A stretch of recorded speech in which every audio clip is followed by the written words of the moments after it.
താനൂരിൽ നിന്നും കാണാതായ 2 കുട്ടികളെയും നിലവിൽ കണ്ടെത്തിയിരിക്കുകയാണ്. ചെന്നൈ എഗ്മോർ എക്സ്പ്രസിൽ നിന്നും ഈ ലോണാവാലിൽ എത്തുന്ന സമയത്താണ് ഈ കുട്ടികളെ നിലവിൽ കണ്ടെത്തിയിരിക്കുന്നത്. താനൂർ ഡിവൈഎസ്പി ഇതുമായി ബന്ധപ്പെട്ട സ്ഥിരീകരണവും നൽകിയിരിക്കുകയാണ്. ഈ കുട്ടികളെ RPF ഈ ലോണാവാലിൽ എത്തുന്ന സമയത്ത് RPF തടഞ്ഞു വെക്കുകയായിരുന്നു എന്നുള്ളതാണ് നിലവിൽ നമുക്ക് ലഭ്യമായിരിക്കുന്ന വിവരം. കുട്ടികൾ എന്തായാലും സുരക്ഷിതരാണ്. അക്കാര്യമാണ് മുംബൈ ബ്യൂറോയും റിപ്പോർട്ട് ചെയ്യുന്നത്. ഇപ്പോൾ ഈ അശ്വതിയുടെ പിതാവ് നമ്മോടൊപ്പം ചേരുകയാണ്.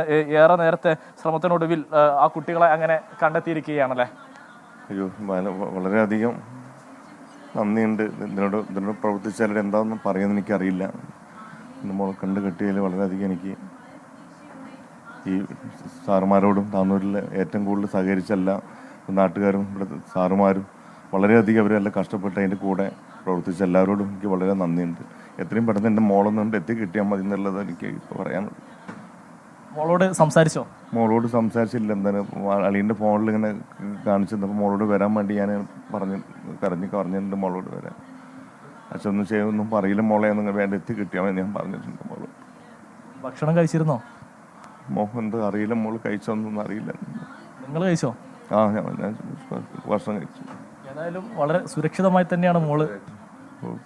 ഇതിനെ കൂടെ ഒരുപാട് ആളുകൾ കഷ്ടപ്പെട്ടിട്ടുണ്ട്. ഇതിൻ്റെ അവർക്കൊക്കെ ഒരുപാട് നന്ദിയുണ്ട്. ഒരുപാട് എങ്ങനെ പറയണമെന്ന് എനിക്കറിയില്ല. എല്ലാവരോടും ഇവിടെ സാറന്മാർ ഇതിൻ്റെ പുറകെ ഒരുപാട് കഷ്ടപ്പെട്ടിട്ടുണ്ട്. ഇതിൻ്റെ ഇടയിലെ ചാനലുമാർ എല്ലാവരും കൂടുതൽ പറഞ്ഞു കഴിഞ്ഞാൽ എനിക്ക് പറയാനുള്ളത് വേറെ ഒന്നും പറയാനില്ല. അവർ കൂടുതൽ എന്ത് പറയണമെന്ന് എനിക്കറിയില്ല. എനിക്ക് എന്ത് പറഞ്ഞാലും അതിനൊരു ഇതല്ല, വാക്കുകൾ കൊണ്ടൊന്നും പറഞ്ഞാൽ തീരുന്നതല്ല. എൻ്റെ ജീവിതത്തിൽ ഈ ജന്മത്തിൽ എനിക്ക് ഒന്നും കൂടുതൽ ഞാൻ അനുഭവിക്കും. നിങ്ങൾ ഒരുപാട് സമയമായി സ്റ്റേഷൻ്റെ മൂലയിൽ നിൽക്കുന്നത് കാണുന്നുണ്ടായിരുന്നു. എപ്പോൾ വന്നതാ ഈ സ്റ്റേഷനിൽ? ഞാൻ ഇവിടെ തന്നെ കിടക്കുകയായിരുന്നു. അവിടെ ഞാൻ വീട്ടിൽ പോയി കിടന്ന് ഉറക്കം വരാത്ത കാരണം കൊണ്ട് ഞാൻ വീട്ടിലാണെങ്കിൽ ഭാര്യ മറ്റുള്ളൊരമ്മ എല്ലാവരും ഇവിടെ വിഷമിച്ചിരിക്കുക. വീട്ടിൽ എനിക്കവിടെ ഉറക്കം വരുന്നില്ല. അവിടെ അങ്ങോട്ട് ഇവിടെ വന്ന പിന്നെ അളിയവിടെ ഉണ്ട്. രണ്ടത് ചെയ്തു. അത് സാറുമാർ ഏറ്റവും കൂടുതൽ അതിന് വേണ്ടിയിട്ട് ഒരുപാട് കഷ്ടപ്പെട്ടിട്ടുണ്ട്. ഇങ്ങനെ ഉറക്കൊക്കെ ഒഴിവാക്കി വലിയൊരു ദൗത്യം തന്നെയായിരുന്നു ഇതിന് പിന്നിൽ. അയ്യോ, സാറുമാരോടൊന്നും എന്താണ് ഞാൻ പറയാൻ തന്നെ എനിക്ക് അവരോട് അറിയില്ല. അവരതിൻ്റെ പുറകെ നടന്ന് ഒരുപാട് കാര്യങ്ങൾ ചെയ്തിട്ടുണ്ട്. അവർ ഇവിടുത്തെ താനൂരിലെ സ്റ്റേഷനിലെ സാറുമാർ അവരോട് എന്ത് പറഞ്ഞാലും എനിക്ക് വരില്ല. ഞാൻ എന്താ പറയാന്ന് എനിക്കറിയില്ല സാറുമാരോട്. അത്രയേറെ നന്ദിയുണ്ട്. അവരതിൻ്റെ പുറകെ ഒരുപാട് കഷ്ടപ്പെട്ടിട്ടുണ്ട്, ഓടിയിട്ടുണ്ട്. അവരിത് അറിഞ്ഞ സ്ഥിതിക്ക് ഞാൻ ഇവിടെ വന്ന് സ്റ്റേഷനിൽ ഇത് കൊടുത്ത ആ സമയം തൊട്ടിട്ട് അവർ ഒരുപാട് കഷ്ടപ്പെട്ടിട്ടുണ്ട്. ഇവിടുത്തെ സാറുമാർ വളരെയധികം കഷ്ടപ്പെട്ടിട്ടുണ്ട്. അതിൻ്റെ പുറകെ ഓടിയിട്ടുണ്ട്. അതുകൊണ്ടാണ് അവരാ ഒരു പ്രയത്നം കൊണ്ടും അതുകൊണ്ടാണ് എത്രയും പറ്റുന്ന കുട്ടിയെ കിട്ടാൻ കാരണം അതിൽ പ്രവർത്തിച്ചത്. എന്താ പറയാന്ന് എനിക്കറിയില്ല. ഇനി കൂടുതലൊന്നും പറയാനില്ല എനിക്ക് അവരോട്. ഏതായാലും അശ്വതിയുടെ പിതാവാണ് നമ്മളുമായി സംസാരിച്ചത്. അദ്ദേഹം ഏറെ നേരമായി ഈ പോലീസ് സ്റ്റേഷനിൽ ഒരു മൂലയിൽ ഇങ്ങനെ ഇരിക്കുകയായിരുന്നു. ഇപ്പോഴാണ് അദ്ദേഹത്തിൻ്റെ മുഖത്ത് നേരിയ ഒരു തെളിച്ചമെങ്കിലും നമുക്ക് കാണാൻ കഴിഞ്ഞത് എന്നതാണ്. ഏതായാലും കുട്ടിയെ ഇനി നേരിൽ കണ്ടാൽ മാത്രമേ അദ്ദേഹത്തിന് പൂർണ്ണമായും ഒരു ആശ്വാസമാവുകയുള്ളൂ. ഏതായാലും ആ കുട്ടികളെ കണ്ടെത്തിയിരിക്കുന്നു. വലിയ ആശ്വാസ വാർത്ത മണിക്കൂറുകൾക്കൊക്കെ നമ്മെ തേടിയെത്തിയിരിക്കുകയാണ്. രാവിലെ മുതൽ ഈ താനൂർ പോലീസും മറ്റുള്ള മലയാളികളും എല്ലാവരും തന്നെ മുംബൈയിൽ വലിയ രീതിയിലുള്ള തിരച്ചിൽ നടത്തിക്കൊണ്ടിരിക്കുക. അതിനിടയിലാണ് ഇപ്പോൾ ഈ പെൺകുട്ടിയെ കണ്ടെത്തിയിരിക്കുന്നത്. ഈ കുട്ടികളെ കണ്ടെത്തിയ വാർത്ത 24 ആണ് പുറത്തുവിടുന്നത്. മുംബൈ 24 മുംബൈയിലേക്ക് ശ്രീനാഥ് ചന്ദ്രനാണ് ആ വാർത്ത പുറത്തുവിടുന്നത്. അദ്ദേഹം ഇപ്പോൾ പൂനെയിലേക്ക് പോയിക്കൊണ്ടിരിക്കുകയാണെന്നാണ് മനസ്സിലാക്കാൻ കഴിയുന്നത്. ശ്രീനാഥ് പറയൂ. നമ്മളിപ്പോൾ പൂനെയിലേക്കുള്ള യാത്രയിലാണ്. ലോണാവലയിൽ വെച്ചാണ് ഈ കുട്ടികളെ കണ്ടെത്തുന്നത്. മണിക്കൂറുകൾ നീണ്ട ആശങ്കയായിരുന്നു. നമ്മൾ പിന്നെയും പ്രതീക്ഷയോടെ കാത്തിരുന്നു. വൈകിട്ട് 5 മണിയോടെയാണ് കുട്ടികൾ മുംബൈയിലെത്തി എന്ന നിർണായകമായ വിവരം നമുക്ക് ലഭിക്കുന്നത്. അതിന് പുറകെ നമ്മൾ ഉണ്ടായിരുന്നു. മുംബൈയിലെ മലയാളി പ്രവർത്തകരൊക്കെ തന്നെ, സംഘടനാ പ്രവർത്തകർ എല്ലാവരും ഒരുപോലെ രംഗത്ത് ഇറങ്ങിയിരുന്നു. മുംബൈയിലെ ഒരു സലൂണിൽ ആദ്യം കുട്ടികളെ കണ്ടു. അവിടെ നിന്ന് പിന്നെ എങ്ങോട്ട് പോയി എന്ന കാര്യത്തിലായിരുന്നു അവ്യക്തത. പിന്നെ നിർണായകമായ ഒരു ലീഡ് നമുക്ക് ലഭിക്കുന്നത് കുട്ടികളുടെ മൊബൈൽ ഫോൺ ഓൺ ആയപ്പോഴാണ്. അതിൽ സിം കാർഡ് പ്രവർത്തിച്ചു തുടങ്ങിയപ്പോഴാണ്. അവിടെ നിന്നാണ് പോലീസിന് സിഗ്നൽ കിട്ടുന്നതും. രാത്രി ഏതാണ്ട് 11:30 മുംബൈയിൽ നിന്ന് ഇവർ യാത്ര തുടങ്ങി എന്നുള്ള സൂചന കിട്ടി. എന്നാൽ ആദ്യം പൻവേലിലേക്കായിരിക്കാം കുട്ടികൾ പോകുന്നത് എന്നതായിരുന്നു ആദ്യം ലഭിച്ചിരുന്ന സൂചനകൾ. കുട്ടികൾ ഈ കുട്ടികളുടെ യാത്രയിലൊപ്പം ഉണ്ടായിരുന്ന നേരത്തെ ഒപ്പം ഉണ്ടായിരുന്ന റഹീസ് അസ്ലമിനോട് ഈ വിവരം പറയുകയും ചെയ്തിരുന്നു. ആ ധാരണയിൽ പൻവേലടക്കമുള്ള റെയിൽവേ സ്റ്റേഷനുകളിലും വ്യാപകമായ തെരച്ചിൽ നടത്തിയിരുന്നു. പക്ഷേ ആ പൻവേലിലേക്ക് കുട്ടികൾ എത്തിയില്ല. പിന്നീടാണ് ചെന്നൈ എഗ്മോറിലേക്ക് പോകുന്ന ട്രെയിനിൽ കുട്ടികൾ ഉണ്ട് എന്ന വിവരം ലഭ്യമാകുന്നത്. മുംബൈ CST റെയിൽവേ സ്റ്റേഷനിൽ നിന്നും എഗ്മോറിലേക്ക് പോകുന്ന ട്രെയിനിലായിരുന്നു കുട്ടികൾ ഉണ്ടായിരുന്നത്. ലോണാവലയിൽ എത്തിയപ്പോൾ റെയിൽവേ പോലീസ് ഉദ്യോഗസ്ഥർ കുട്ടികളെ തടഞ്ഞു വെക്കുകയായിരുന്നു. വിവരങ്ങൾ ചോദിച്ചറിയുകയും പിന്നീട് അത് കേരള പോലീസിന് ആ വിവരം കൈമാറുകയും ചെയ്യുകയായിരുന്നു. ഇപ്പോൾ ലോണാവലയിൽ അവിടെ RPFന്റെ ഓഫീസ് ഇല്ലാത്തതുകൊണ്ട് പിന്നീട് പൂനെയിലേക്ക് ഈ മുന്നോട്ടുള്ള യാത്രയിലൊപ്പം കുട്ടികളുമായി പോവുകയാണ്. പൂനെയിൽ എത്തിച്ചതിന് ശേഷം പൂനെയിലെ RPFന്റെ ഓഫീസിൽ സുരക്ഷിതരായി അവരെ ഏൽപ്പിക്കും. അതിനുശേഷം താനൂരിൽ നിന്ന് പോലീസ് എത്തിയതിനു ശേഷമായിരിക്കും രാവിലെ കുട്ടികളെ കേരള പോലീസിന് കൈമാറുക, നടപടിക്രമങ്ങളൊക്കെ പൂർത്തീകരിച്ച്.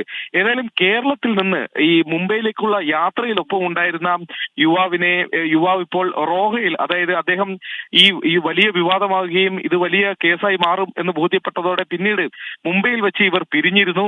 വൈകിട്ടോടെ മുംബൈ CST റെയിൽവേ സ്റ്റേഷന്റെ പരിസരത്ത് വെച്ച് പെൺകുട്ടികളുമായി താൻ പിരിഞ്ഞു എന്നതാണ് ഇയാൾ പറഞ്ഞിരുന്നത്.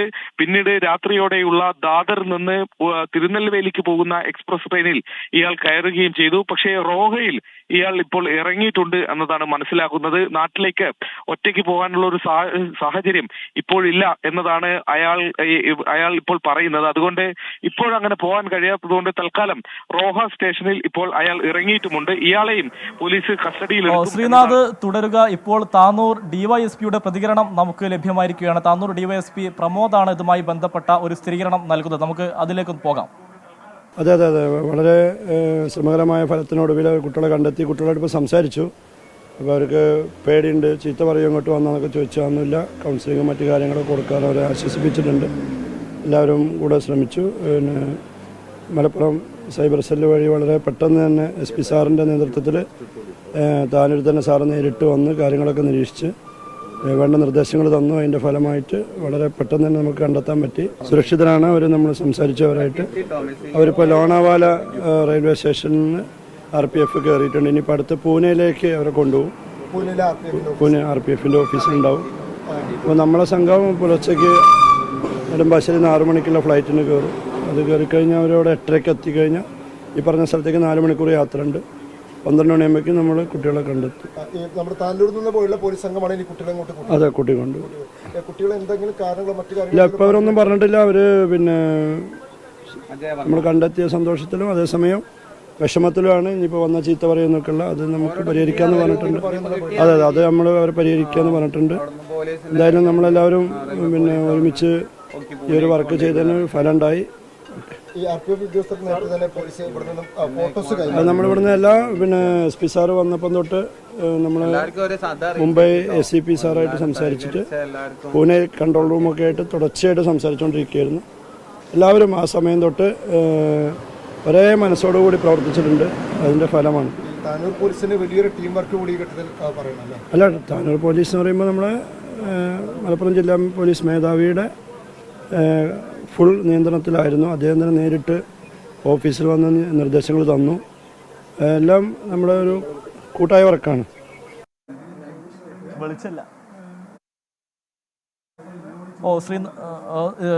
താനൂർ DYSP ആണ് നമ്മളുമായി സംസാരിച്ചത്.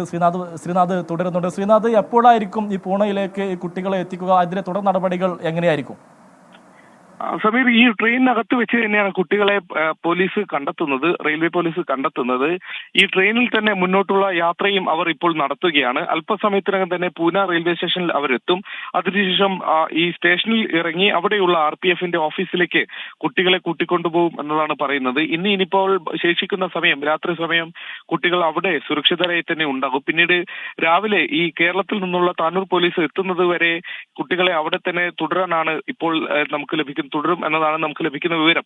പിന്നീട് പോലീസ് എത്തി നടപടിക്രമങ്ങളൊക്കെ പൂർത്തിയാക്കിയതിനു ശേഷമായിരിക്കും കുട്ടികളെ കൈപ്പറ്റുക. പിന്നീട് കേരളത്തിലേക്ക് എങ്ങനെ കൊണ്ടുപോകണം എന്ന കാര്യത്തിലൊക്കെ തന്നെ തീരുമാനം ആവേണ്ടതുണ്ട്. മുംബൈയിലേക്ക് കൊണ്ടുപോയതിനു ശേഷം മുംബൈയിൽ നിന്നാവുമോ യാത്ര, അല്ല ഇനി പൂനെയിൽ നിന്ന് നേരിട്ട് വിമാനമാർഗം കൊണ്ടുപോകുമോ എന്ന അടക്കമുള്ള കാര്യങ്ങളിലൊക്കെ പിന്നീട് പോലീസ് വന്നതിന് ശേഷമായിരിക്കും തീരുമാനവും ആവുക. ഒപ്പം തന്നെ ഈ കുട്ടികളോടൊപ്പം യാത്ര ചെയ്ത ആ വ്യക്തിയും, അയാളും ഈ റഹീം അസ്ലം എന്ന ആളും ഈ കേസിൽ ഒരു ഭാഗമാണ്. അതുകൊണ്ട് ഇയാളെ കൂടി കസ്റ്റഡിയിൽ എടുക്കേണ്ടത് ഈ കേസ് അന്വേഷണത്തിൽ പ്രധാനപ്പെട്ട ഒന്നാണ്. കുട്ടികളെ കിട്ടിയെങ്കിലും ഇങ്ങോട്ട് വരാനുള്ള മോട്ടീവ് അടക്കമുള്ള കാര്യങ്ങൾ അതിലൊക്കെ തന്നെ ഒരു വ്യക്തത വരേണ്ടതുണ്ട്. കുട്ടികളുടെ പ്രതികരണം ഇപ്പോൾ നമുക്ക് ലഭ്യമാണ്. കുട്ടികൾ പറയുന്നത് ഈ വീട്ടിൽ ചില പ്രശ്നങ്ങൾ ഉണ്ടായിരുന്നു, വീട്ടിലേക്ക് പോകാൻ ഞങ്ങൾക്ക് താല്പര്യമില്ല, ഇനിയിപ്പോൾ തിരിച്ച് നാട്ടിൽ പോയാലും വീട്ടിലേക്ക് പോകാൻ ബുദ്ധിമുട്ടുണ്ട് എന്നൊക്കെ പറയുന്ന തരത്തിൽ കുട്ടികളുടെ പ്രതികരണം ലഭ്യമാണ്. ചില പ്രശ്നങ്ങളൊക്കെ കാരണമാണ് വീട് വിട്ട് ഇറങ്ങേണ്ടി വന്നത് എന്നതാണ് കുട്ടികൾ പറയുന്നതും. ഇവിടെ തന്നെ നിൽക്കാൻ കഴിഞ്ഞാൽ നല്ലത് എന്ന മട്ടിലുള്ള പ്രതികരണങ്ങളൊക്കെ ഇപ്പോൾ കുട്ടികൾ പറയുന്നുണ്ട്. ഏതായാലും ആ കാര്യത്തിലൊക്കെ തന്നെ പോലീസും ഒപ്പം തന്നെ രക്ഷിതാക്കളും ഒക്കെ എത്തി അവരുമായൊക്കെ ഒരു സംസാരിച്ചതിന് ശേഷം മാത്രമായിരിക്കും കുട്ടികളെ വീട്ടിലേക്ക് വിടുന്ന അടക്കമുള്ള കാര്യങ്ങളിലൊക്കെ തന്നെ ഒരു തീരുമാനമാകും. ഏതായാലും ഒരു മിസ്സിംഗ് കേസ് കേരളത്തിൽ രജിസ്റ്റർ ചെയ്തതാണ്. അതിന്റെ നടപടിക്രമങ്ങളൊക്കെ തന്നെ പൂർത്തിയാക്കണം. കുട്ടികളോടൊപ്പമുള്ള ആളുടെ പശ്ചാത്തലം അടക്കമുള്ള കാര്യങ്ങളൊക്കെ ചോദിക്കണം. അയാൾ ഏതായാലും കേരളത്തിലേക്ക് യാത്ര തുടങ്ങിയെങ്കിലും പിന്നീട് അത് പാതി വഴിയിൽ റോഹയിൽ അയാൾ യാത്ര അവസാനിപ്പിച്ച് തിരുനെൽവേലി എക്സ്പ്രസിൽ നിന്ന് ഇപ്പോൾ ഇറങ്ങി എന്നതാണ് മനസ്സിലാക്കുന്നത്. അയാളെയും തിരികെ പൂനെയിലേക്ക് എത്തിക്കാനുള്ള ശ്രമം പോലീസിന്റെ ഭാഗത്തുനിന്ന് ഉണ്ടാകുമെന്നതാണ് മനസ്സിലാക്കുന്നത്. പിന്നീട് വിശദമായി ചോദ്യം ചെയ്യൽ ഇവിടെ തന്നെ ഉണ്ടാവാനുള്ള സാധ്യത കൂടിയുണ്ട്. ഏതായാലും മുംബൈ പോലീസിന്റെ കൂടി സഹായം ഈ കാര്യങ്ങളിലൊക്കെ തന്നെ കേരള പോലീസ് തേടുകയും ചെയ്തിരുന്നു. പ്രധാനപ്പെട്ട ഒരു ലീഡ് യഥാർത്ഥത്തിൽ ഇന്ന് വൈകിട്ടോടെയാണ് ഈ അന്വേഷണത്തിൽ ലഭിക്കുന്നത്. നമുക്കറിയാം താനൂർ തിരൂർ റെയിൽവേ സ്റ്റേഷനിലേക്ക് കുട്ടികൾ എത്തിയതിന്റെ CCTV ദൃശ്യങ്ങൾ നമുക്ക് കിട്ടിയതാണ്. പക്ഷെ അവിടെ നിന്ന് ഏത് ദിശയിലേക്ക് പോയി, ഏത് ട്രെയിനിൽ കയറി എന്ന അടക്കമുള്ള കാര്യങ്ങളിലൊക്കെ ഒരു അവ്യക്തത ആ ഘട്ടത്തിൽ ഉണ്ടായിരുന്നു. പിന്നീട് മഹാരാഷ്ട്രയിലേക്ക് എത്തി എന്നതിന്റെ ചില സൂചനകൾ കിട്ടി. പക്ഷെ മുംബൈയിൽ അവർ എത്തി എന്നത് ദൃശ്യങ്ങൾ സഹിതം സ്ഥിരീകരിക്കാൻ കഴിഞ്ഞതോടെയാണ് ഈ അന്വേഷണത്തിൽ അത് നിർണായക ഘട്ടമായി അത് മാറിയത്. പിന്നീട് അവിടെ നിന്ന് നടത്തിയ സംഭാഷണങ്ങൾ, അവർ പോയ ദിശ, അങ്ങനെ പല കാര്യങ്ങളിൽ പിന്നീട് ഈ തെരച്ചിലിൽ കുറച്ചുകൂടി വേഗം വന്നു. പിന്നീട് രാത്രി 11:15 മൊബൈൽ ഫോൺ കൂടി ഓൺ ആയപ്പോഴാണ് യഥാർത്ഥത്തിൽ അന്വേഷണത്തിന് വളരെ വേഗം കൈവരിച്ചത്. പിന്നീട് മൊബൈൽ ഫോൺ സിഗ്നൽ പിന്തുടർന്നാണ് ഈ അന്വേഷണത്തിന്റെ ഗതി അത്രയും ഉണ്ടായിരുന്നത്. ഇടയ്ക്ക് വെച്ച് പൻവേലിലേക്കാണ് കുട്ടികൾ പോവുക എന്നത് സൂചിപ്പിക്കുന്ന തരത്തിൽ ചില വിവരങ്ങളൊക്കെ പുറത്തു വന്നിരുന്നു. അതിലൊന്ന് ഈ മൊബൈൽ ടവർ ലൊക്കേഷൻ ആദ്യം നൽകിയ ചില സിഗ്നലുകൾ, ഒപ്പം ഈ പെൺകുട്ടികൾ തന്നെ റഹീം അസ്ലമിനെ ഫോണിൽ വിളിച്ച് ഞങ്ങൾ പൻവേലിലേക്ക് പോവുകയാണെന്ന് പറഞ്ഞു എന്നതാണ് റഹീം പറയുന്നത്.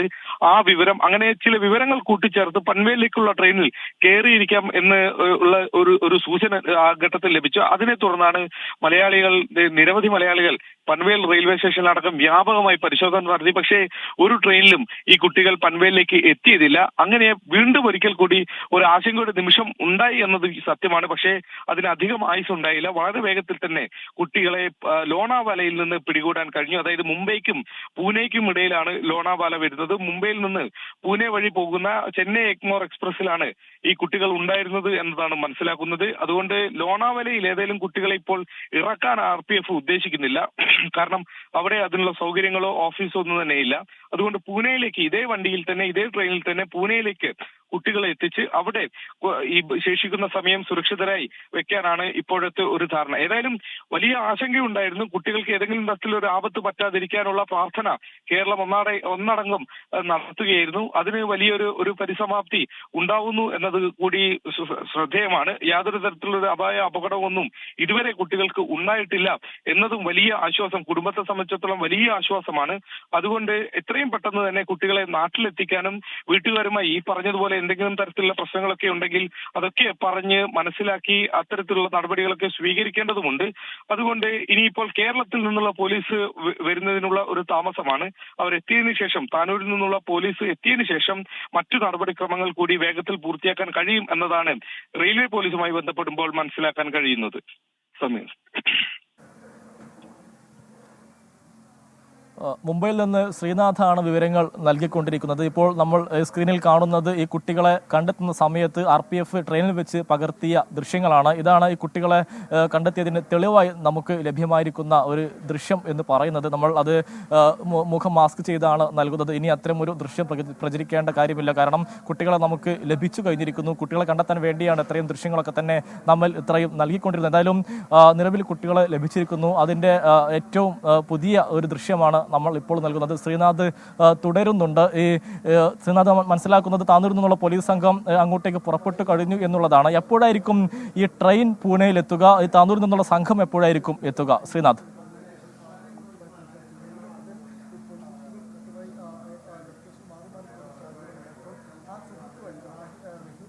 ഏതായാലും പൂനെയിലേക്കുള്ള യാത്രയിലാണ്. ഇനിയും ഏതാണ്ട് 2 മണിക്കൂറോളം സമയം അവിടെ എത്താൻ നമുക്കെടുക്കും. പക്ഷേ ട്രെയിനിന് ഏതാണ്ട് 1 മണിക്കൂറിനുള്ളിൽ തന്നെ അവർ ഇപ്പോൾ പൂനെയിലേക്ക് എത്തുകയും ചെയ്യും. നമുക്ക് റോഡ് മാർഗം പോകുന്നത് കൊണ്ട് രാത്രി സമയത്ത് വലിയ ഗതാഗത കുരുക്കുള്ള ഒരു റൂട്ട് കൂടിയാണ്. അതുകൊണ്ട് കുറച്ചധികം സമയം യാത്ര ചെയ്താൽ മാത്രമേ പൂനെയിലേക്ക് എത്താൻ വേണ്ടി കഴിയൂ. ഏതായാലും പുലർച്ചെ ആകുമ്പോഴേക്കും കുട്ടികൾ സുരക്ഷിതമായി പൂനെ റെയിൽവേ സ്റ്റേഷനിൽ ഇറങ്ങുകയും പിന്നീട് RPFന്റെ ഓഫീസിലേക്ക് അവരെ മാറ്റുകയും ഒക്കെ തന്നെ ചെയ്യും. പിന്നീട് അവിടെ ഈ നാളെ പകൽ കേരളത്തിൽ നിന്നുള്ള താനൂരിൽ നിന്നുള്ള പോലീസ് വരുന്നത് വരെയുള്ള സമയം അവിടെ തന്നെ കുട്ടികളെ തുടരാനാണ് ഇപ്പോഴുള്ള ഒരു തീരുമാനം. സഞ്ജയ് സിംഗ് എന്ന RPF ഇൻസ്പെക്ടറാണ് ഈ കുട്ടികളെ കുറിച്ചുള്ള വിവരങ്ങളൊക്കെ ഇപ്പോൾ നമുക്ക് കൈമാറിക്കൊണ്ടിരിക്കുന്നത്. കുട്ടികളെ ആദ്യം കണ്ടപ്പോൾ തന്നെ അവർ ഈ റെയിൽവേ പോലീസിനോട് ചില സഹായം അഭ്യർത്ഥിച്ച് വന്നതാണ് എന്നതാണ് ഇപ്പോൾ നമുക്ക് മനസ്സിലാക്കാൻ വേണ്ടി കഴിയുന്നത്. പിന്നീട് അവർ ഫോൺ വിളിച്ച് റെയിൽവേ പോലീസിന് വേറെ ഈ ഒരു മലയാളിയുമായി ഫോണിൽ സംസാരിച്ചു കൊണ്ടിരിക്കുന്നുണ്ടായിരുന്നു. ആ ഫോൺ റെയിൽവേ പോലീസിന് കൈമാറി. അങ്ങനെയാണ് റെയിൽവേ പോലീസിനോട് ഈ മലയാളി തന്നെ പറയുന്നത് ഇങ്ങനെ വന്ന കുട്ടികളാണ്, കേരളത്തിൽ നിന്ന് വന്ന കുട്ടികളാണ്, അവരെ തൽക്കാലം ട്രെയിനിൽ തന്നെ തടഞ്ഞു നിർത്തണം, ഇതൊക്കെയാണ് ഈ കേസിന്റെ നിയമവശങ്ങൾ, ഇതൊക്കെയാണ് സാഹചര്യം എന്ന് പറഞ്ഞ് മനസ്സിലാക്കിയെന്നതാണ് മനസ്സിലാക്കുന്നത്. സഞ്ജയ് സിംഗ് പറയുന്നതനുസരിച്ച് അതിനുശേഷം കുട്ടികളെ അവിടെ തടഞ്ഞു നിർത്തുകയായിരുന്നു. നമുക്ക് പൂനെയിൽ ഇറങ്ങാം എന്നും പറഞ്ഞിട്ടുണ്ട്. മറ്റു കാര്യങ്ങളൊന്നും തന്നെ പേടിക്കേണ്ടതില്ല എന്ന് പറയുകയും ചെയ്തു. പിന്നീടാണ് കേരള പോലീസിനെ ഈ വിവരം അറിയിക്കുന്നതും കേരള പോലീസ് ഉദ്യോഗസ്ഥൻ തന്നെ കുട്ടികളുമായി സംസാരിക്കുന്നത്. DYSP തന്നെ കുട്ടികളുമായി സംസാരിച്ചു. വഴക്ക് പറയുമോ എന്നടക്കമുള്ള കാര്യങ്ങളൊക്കെയാണ് കുട്ടികൾ ചോദിക്കുന്നത്. അവർക്ക് വീട്ടിലേക്ക് തിരിച്ചു വരുമ്പോഴുള്ള സാഹചര്യത്തെക്കുറിച്ചുള്ള ആശങ്കകൾ പങ്കുവയ്ക്കുകയും ചെയ്തു. പിന്നീട് രക്ഷിതാക്കളെ ഫോണിൽ വിളിച്ച് വീഡിയോ കോൾ തന്നെ, ഇപ്പോൾ അശ്വതിയുടെ പിതാവ് പറഞ്ഞതുപോലെ വീഡിയോ കോൾ തന്നെ ചെയ്ത് കുട്ടികളുമായി നേരിൽ സംസാരിച്ചു. തിരികെ എത്തിക്കഴിഞ്ഞാൽ അവർ പേടിക്കുന്ന പോലെയുള്ള ഒരു സാഹചര്യമൊന്നും ഇല്ല എന്ന് പറഞ്ഞ് ബോധ്യപ്പെടുത്താനുള്ള ശ്രമമാണ് രക്ഷിതാക്കളുടെ ഭാഗത്ത് നിന്ന് ഉണ്ടായത് എന്നതാണ് മനസ്സിലാക്കുന്നത്. അങ്ങനെ എല്ലാ തരത്തിലും ഈ വലിയ ആശങ്കകളൊക്കെ നീണ്ട മണിക്കൂറുകൾക്കൊക്കെ അപ്പുറത്തേക്ക് ഒരു സന്തോഷത്തിന്റെയും സമാധാനത്തിന്റെയും ഒക്കെ ഒരു നിമിഷം ആ കുട്ടികളുടെ ജീവിതത്തിലും ഉണ്ടാകും എന്നതാണ് നമ്മൾ പ്രതീക്ഷിക്കുന്നത്. അത്തരം ഒരു സാഹചര്യത്തിലേക്ക് കാര്യങ്ങൾ പോകുന്നുമുണ്ട്. വലിയ പ്രശ്നങ്ങൾ എന്തെങ്കിലുമൊക്കെ ഉണ്ടെങ്കിൽ തന്നെ അതൊക്കെ പരിഹരിക്കാനുള്ള ഒരു സമയം കൂടിയായി ഈ ഒരു സമയം മാറുന്നുണ്ട്. അതുകൊണ്ട് ഇനിയിപ്പോൾ തിരിച്ച് വീട്ടിലേക്ക് കയറുന്നതിന് കുട്ടികൾ ഇപ്പോൾ പറയുന്ന, അതായത് പിടിയിലാവുന്ന സമയത്ത് അവരെ കണ്ടെത്തുന്ന സമയത്ത് പറയുന്ന എതിർപ്പുകളൊക്കെ തന്നെ അത് മാറ്റിയെടുക്കാൻ രക്ഷിതാക്കളുമായി ചേർന്ന് ഈ മറ്റ് സംവിധാനത്തിലൊക്കെ തന്നെ കഴിയേണ്ടതുണ്ട്. അത്തരം കൗൺസിലിംഗ് അടക്കമുള്ള കാര്യങ്ങൾ ആവശ്യമുണ്ടെങ്കിൽ അത് നൽകേണ്ടതുണ്ട്. അതിനുള്ള നടപടിക്രമങ്ങൾ കൂടി ഈ ഇവരെ നാട്ടിലേക്ക് കൊണ്ടുപോകുന്നതിനോടൊപ്പം തന്നെ നടത്തേണ്ടതുമുണ്ട്. അതുകൊണ്ട് ബാലാവകാശ കമ്മീഷൻ അടക്കമുള്ള സംവിധാനങ്ങൾ ഇതിൽ ഇടപെടാനുള്ള സാധ്യതയുണ്ട്. അവരടക്കം വിവരങ്ങൾ തേടുകയും കുട്ടികളുടെ ഈ മാനസികമായ ആരോഗ്യത്തിന് വേണ്ടി അവർക്ക് എന്തെങ്കിലും തരത്തിൽ ബുദ്ധിമുട്ടുണ്ടാക്കുന്നുണ്ടെങ്കിൽ അതൊക്കെ അഡ്രസ്സ് ചെയ്യപ്പെടുകയും അതൊക്കെ പരിഹരിക്കപ്പെടുകയും ചെയ്യേണ്ടതുണ്ട്. അത്തരത്തിലുള്ള നടപടിക്രമങ്ങൾ കൂടി ഇനി നമ്മൾ പ്രതീക്ഷിക്കുന്നുണ്ട്. നാളെ എന്ന് വെച്ചാൽ ഇനിയിപ്പോൾ രാവിലെ ആവാൻ പോകുന്നു. രാവിലെ എത്ര മണിക്കാണ് കേരളത്തിൽ നിന്നുള്ള പോലീസ് സംഘം എത്തുക എന്നത് കൂടി അറിയേണ്ടതുണ്ട്. നേരത്തെ അവർ മുംബൈയിലേക്ക് വരാനായിരുന്നു ഉദ്ദേശിച്ചിരുന്നത്. പക്ഷേ ഇനിയിപ്പോൾ കുട്ടികൾ പൂനെയിലാണ് ഉള്ളത്. അവരെത്തിയതിനു ശേഷം പൂനെയിൽ നിന്ന് കൈപ്പറ്റുമോ അല്ല അവരെ മുംബൈയിലേക്ക് റെയിൽവേ പോലീസ് തന്നെ എത്തിക്കുമോ എന്നുള്ള കാര്യങ്ങളിലൊന്നും തന്നെ ഇപ്പോഴൊരു തീരുമാനം ഈ ഘട്ടത്തിൽ ആയിട്ടില്ല. അതൊക്കെ ഇനിയിപ്പോൾ രാവിലെ ആയിരിക്കും. അത്തരം കാര്യങ്ങളിലൊക്കെ തന്നെ ഒരു ചർച്ചകൾ നടക്കുകയും തീരുമാനങ്ങൾ എടുക്കുകയും ഒക്കെ ചെയ്യുക. ഏതായാലും ഇപ്പോൾ കുട്ടികൾ ഏറ്റവും സുരക്ഷിതമായ കാര്യങ്ങളിൽ തന്നെയുണ്ട്. മറ്റ് യാതൊരു അപകടമോ ആപത്തോ ഒന്നും തന്നെ കുട്ടികൾക്ക് ഒരു തരത്തിലും ഉണ്ടായിട്ടില്ല എന്നതും വലിയ ആശ്വാസമാണ്. ഇടയ്ക്ക് ട്രെയിൻ യാത്ര നടത്തി മുംബൈയിൽ ഇറങ്ങി കുറച്ച് മണിക്കൂറുകൾ മാത്രം അവർ പുറത്തു കറങ്ങി. ഏതാണ്ട് 11:30 വീണ്ടും ഒരിക്കൽ കൂടി ട്രെയിനിൽ കയറി അവർ ഇപ്പോൾ യാത്ര തുടരുന്നു. ലോണാവാലയിൽ വെച്ച് റെയിൽവേ പോലീസ് അവരെ കണ്ടെത്തുകയും അവരെ ഒപ്പം കൂട്ടുകയും ചെയ്തിട്ടുണ്ട്. ഇനിയിപ്പോൾ പൂനെ റെയിൽവേ സ്റ്റേഷനിൽ അല്പസമയത്തിനകം എത്തി അവിടെ ഇറക്കി അവിടുത്തെ RPFന്റെ ഓഫീസിലേക്ക് അവരെ മാറ്റുകയും ചെയ്യും. സമീർ. ശ്രീനാഥാണ് മുംബൈയിൽ നിന്നും വിവരങ്ങൾ നൽകിക്കൊണ്ടിരിക്കുന്നത്. അല്പസമയത്തിനകം തന്നെ ശ്രീനാഥ് പൂനെയിലെത്തും. കുട്ടികളുടെ കൂടുതൽ ദൃശ്യങ്ങളും പ്രതികരണവും ഒക്കെ തന്നെ നമുക്ക് നൽകാൻ കഴിയുമെന്നാണ് പ്രതീക്ഷിക്കുന്നത്. ഏതായാലും അല്പസമയം മുൻപാണ്, ഏതാണ്ട് 2 മണിക്കൂർ മുൻപാണ് താനൂരിൽ നിന്നുള്ള പോലീസ് സംഘം മുംബൈയിലേക്ക് യാത്ര തിരിച്ചത്. അവർ നെടുമ്പാശ്ശേരി വിമാനത്താവളത്തിലേക്കാണ് വാഹനമാർഗം പോയത്. അതിനുശേഷം 6 മണിക്കുള്ള വിമാനത്തിൽ അവർ മുംബൈയിലേക്ക് തിരിക്കും. അവിടുന്ന് ട്രെയിൻ മാർഗമായിരിക്കും പൂനെയിലേക്ക് താനൂരിൽ നിന്നുള്ള പോലീസ് സംഘം എത്തുക. അതിനുശേഷമായിരിക്കും മറ്റുള്ള തുടർ നടപടികൾ സ്വീകരിക്കുക എന്നുള്ളതാണ് നമുക്ക് മനസ്സിലാക്കാനായിട്ട് കഴിയുന്നത്. ഏതാണ്ട് അല്പസമയം മുൻപാണ് ഈ കുട്ടികളെ ഈ ലോണാവാലയിൽ വെച്ച് ഈ ട്രെയിനിൽ വെച്ച് കണ്ടെത്തുന്ന ഒരു സാഹചര്യമുണ്ട്. അതിന് പിന്നാലെയാണ് വലിയ സന്തോഷം പോലീസുകാർക്കും കുട്ടിയുടെ മാതാപിതാക്കൾക്കും എല്ലാവർക്കും ഉണ്ടായത്.